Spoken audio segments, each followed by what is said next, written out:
Today we're talking about Unit 2. We're starting Unit 2, which is about the communication process, how we send messages, how we receive messages, the different ways in which we actually get our messages out to people. We're going to talk about what the sender looks like. We're going to talk about what the receiver looks like and what he or she may do.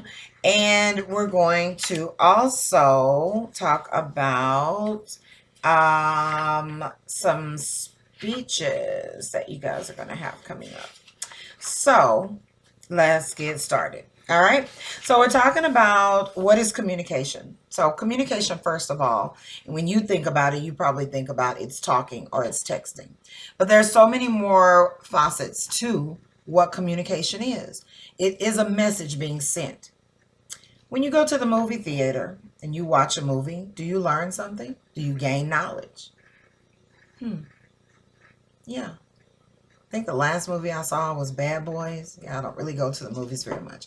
But there were good messages there. There was a message about family. There was a message about friendship, camaraderie. There were a lot of things that I learned that I was able to see. I also saw things that, products that they used in that particular movie, making that movie, that made me want to also use those same products. That's about a whole nother lesson, but we'll get there. So communication takes place in that arena.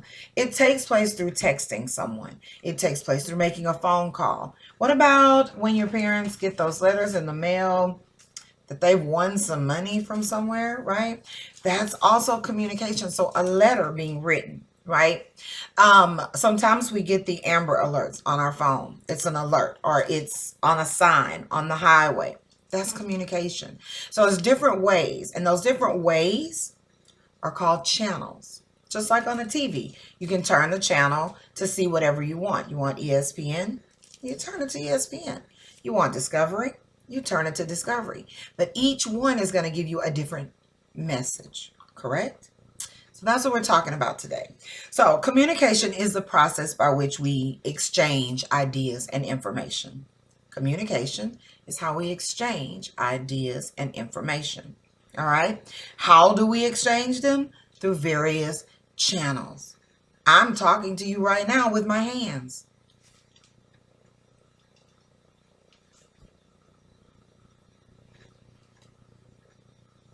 Now I'm talking to you with my face. That was, are you listening? Right? So we have different ways that we send those messages. That could be verbal or nonverbal, which we talked about last week. So, in the communication process, which these are a couple of words that I wanted to review with you, which are communication, we just talked about, the process, which we're about to talk about, and then channels, I touched on very lightly just a minute ago with the different ways. In your discussion topic today, you're going to give me different ways that you communicate and what you think they are, but then also, how do they affect our relationships? Okay. And so, one of them, like for me, text messaging, I hate it. I use it because I have to, because people make you use it. But that particular channel for me, I prefer verbal because I can see you face to face if we're face to face, but I can hear you, your inflection. Are you mad at me? Are you screaming? Are you laughing? Is it a light and airy? So if I see the words, Miss Thibodeau, can you help me? With a question mark, it sounds just like I said it. If I see Miss Thibodeau, can you help me with a bunch of exclamation points, I know there's something that needs to be done right then and there, right? But if I see all caps with exclamation points, I feel like you're screaming at me, right? And that's pretty much how we communicate. We have different modes and methods for which we try to get our message across. But that text messaging, you may have put capital letters and you really weren't screaming something was wrong with your phone, and I take it the wrong way. So I'm a really good face-to-face, or a person that can hear, via phone, or, we're talking across the room, what have you. So the communication process, you'll see a PowerPoint that we put together for you. That's one of the things that you have to do today is look at that particular PowerPoint, review it. I'm not going to have you guys do anything specific, but it's these 4 points right here. Okay. we actually break it into more because there's so much more that happens when you're communicating.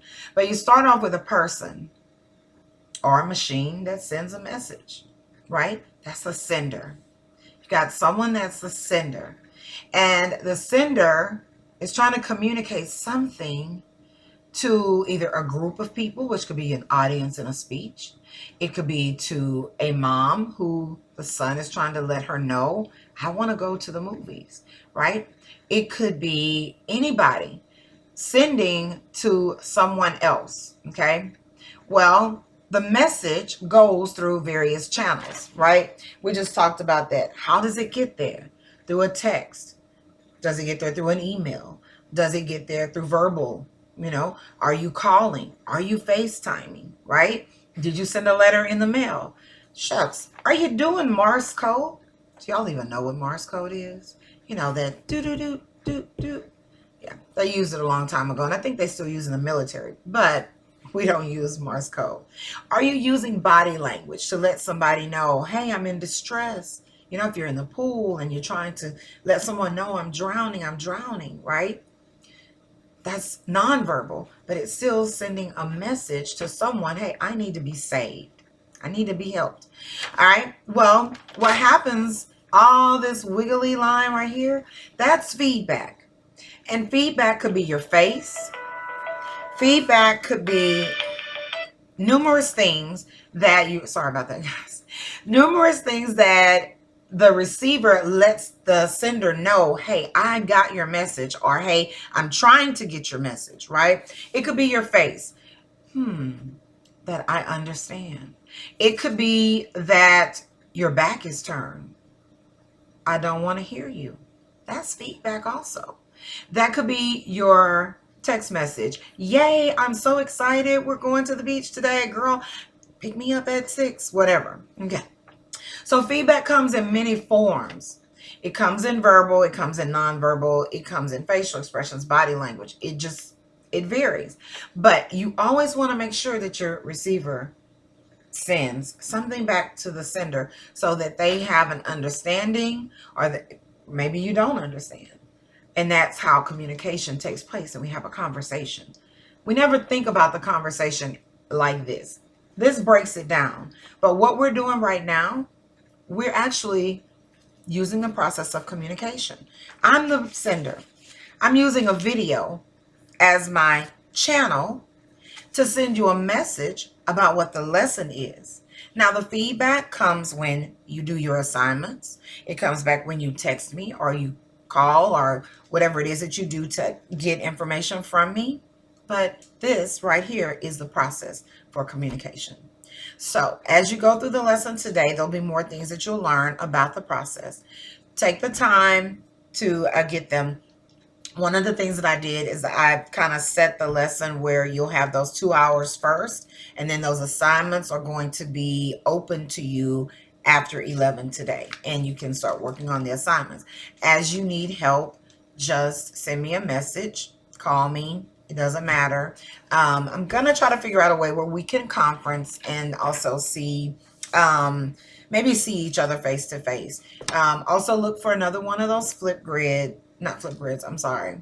It's Nearpods, where I have you put your photo up. This time when you put your photo up, which will probably be tomorrow's Nearpod, when you put your photo up, I want you to make sure that you type your name in first, and then whatever the question is that I have for you, it'll probably be, what career do you want in life?